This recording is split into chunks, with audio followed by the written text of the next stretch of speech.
Isang magandang araw mga kasari-sari. Eto na naman ang inyong palawenyang tindera. Walang sukuan kahit matumal minsan ang kinalalabasan ng ating benta mga kasari. Ikaw ba, gusto mo ba ang ganitong topic? Huwag nang mahiya, mag-subscribe ka na kay Ate Tintin. Pindutin mo ang like button na yan kung makaka-relate ka. At syempre, pakishare na rin mga kasari kung hindi kayo busy. Kaya umpisahan na natin ang ating Real Talk na chismisan. At dahil ngayon, ramdam na ramdam talaga natin ang katumalan, isa ka ba sa nag-iisip na maghanap ng extra sideline? Yes! O madalas ang naiisip ng iba dyan, magpahiram ng pera. Advisable nga ba mga kasari?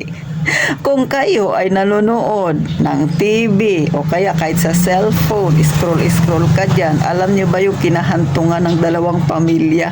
Nag-away sila mga kasari dahil sa utang na 3,000 lang naman nakasari sa yung mag-asawang nagpahiram.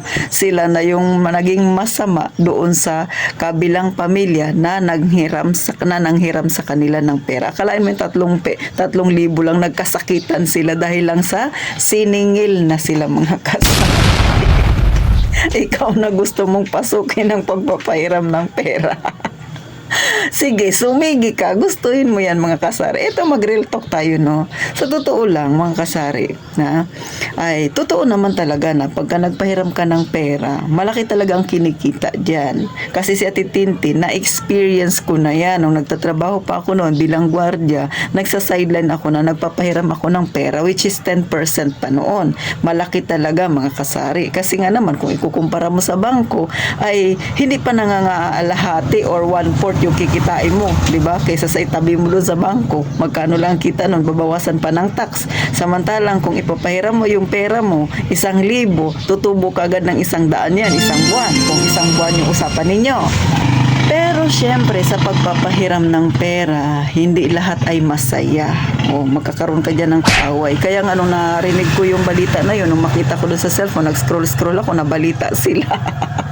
Halagang 3,000, abay, nagkabugbugan mga kasari. Kaya kung sisi, yan ang naiisip mo na maging sideline, extra income, dahil nga medyo nag-uumpisa ng tumumal ang tindahan, naisip mo, may pera ka naman kaunti dyan, diba, nahawak-hawak mo, bakit hindi mo ipahiram? Pag-isipan mong maigi. Kasi sa totoo lang, karamihan na nagpapahiram ng pera mga kasari ay hindi nagiging maganda ang kinalabasan. Bakit? Na-experience ko yan. May kaibigan ako, naging kaaway ko na dahil siningil ko. Buti na lang hindi kami umabot sa kagaya nung naipalabas yung trending ngayon na balita, yung mag-asawa na nabugbog dahil lang doon sa pinahiram nilang 3,000. Mga kasari. Pangalawa, si mother ko rin, madalas ko itong nakukwento sa inyo na nagpapahiram niya ng pera, wala ring magandang kinapuntahan mga kasari. Kasi nung siya naman yung nangangailangan, hindi niya na masingil-singil yung mga may utang sa kanya. Ipabarangay mo yan, wala rin namang mangyayari. Maghaharap lang kayo, hindi naman yan magbabayad sa iyo. Mag-oo lang yan.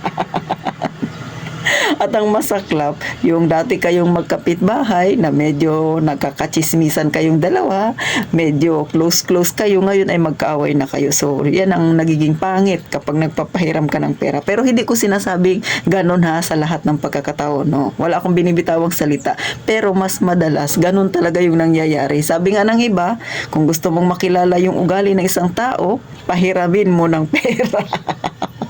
At lalabas ang tunay na ugali niya. Kaya sisi, pag-isipang maigi. Kasi para sa akin, hindi tama na magpahiram ka ng pera. Ito mga kasari, ito, real talk ito talaga. Nangyari ito, kakilala namin ito mga kasari.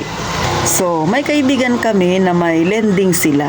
Siyempre, pag tinawag na lending yung kanilang negosyo ay kumpleto yan. May mga papeles yan na binabayaran, may opisina. Tapos may tauhan sila. Araw-araw mayroon silang pinahiram na pera, tapos araw-araw na may naniningil, may tauhan sila na naniningil. So, nung umpisa, medyo smooth ang takbo ng kanilang negosyo. Kaya lang, tandaan ninyo, nung pumutok yung sakit na COVID, doon din nag-umpisa yung nagkandali dilitsi-litsi yung kanilang negosyo na lending, mga kasari. Sa totoo lang, lending yun ha, milyon yung kanilang ipinalabas na pera. Ngayon mga kasari talagang nag-zero balance sila, nag-back to normal yung kanilang buhay. Dati maganda na yung buhay nila mga kasari, may sasakyan na sila. Yung tipong pangarap ng isang tao na medyo nasa tama lang yung buhay tapos nag-uumpisang nang nakakaahon-ahon. So ganun po yung buhay nila. Nakakaahon na sila kasi nakabili na ng mga sasakyan. Pero mga kasari, totoo ha, eto, ubos yung sasakyan nila ngayon. Nung nag-umpisa yung COVID, syempre, medyo lahat tayo apektado talaga, no? So, ganun yung nangyari sa kanilang negosyo. Totally, nagsara yung kanilang lending. Marami silang pinautang na hindi nagbayad. Yun ha, isipin nyo na lang. Legal yun. Mayroon kang pinipirmahan. Yan pa kaya na papasukin mo yung magpapautang ka ng pera na wala kayong usapan, mga kasari. Yung talagang, lang, verbal lang. So, mahirap yun. Yun nga ha, may pinipirmahan, may mga attorney, pero bumagsak pa yung kanilang negosyo. Talagang nagsara, mga kasari. So, yan yung sinasabi ko sa inyo na hindi talaga minsan maganda. Kahit sabi mo pa nag-aano ka kagaling humawak ng business, paano yung nangungutang sa'yo? Hindi naman marunong magbayad. Kaya kung pagpapasok ka lang din ng gusto mo ng extra income, gusto mong papasukin yan, ay pag-isipan ng maigi. Ito, sinishare ko ito dahil personal experience ko to. Nakita ko to sa experience ng mother ko at maging sa kaibigan ko. Kasi kaibigan ko yung babae. Then yung lalaki ay kaibigan ni mother, yung mag-asawa na yun. Medyo close si mother doon. So, siyempre, nagmamarites sila kay mama, mga kasari. So, si mother ko nagmamarites sa akin, which is kilala ko rin kasi yung dalawang mag-asawa na yun, mga kasari. So, napakasaklap ng kanilang buhay. So, ngayon, totally wala na talaga yung kanilang negosyo. Tapos, ikaw, ngayon, nanonood ka sa akin, gusto mong pasukin yung pahiram-hiram na pera na yan, hindi kita tinatakot. Yun nga, ang sabi ko nga sa inyo, yun nga may lending na kompleto ang papeles, nagsara. Maraming nangutang na hindi nagbayad. Yan pa kaya magpapahiram ka? Verbal yung usapan ninyo? Ay, naku sisi, sasakit ang ulo mo. Kung gusto mong masira ang relasyon mo sa kapitbahay mo, pautangin mo ng pautangin. Huwag mong singilin. Pagka lumipas na ang ilang buwan, saka mo singilin, ayan na, masisira na ang iyong pinagsamahan. At kung gusto mong makilala yung mga taong nakapaligid sa'yo, sige, pahiramin mo.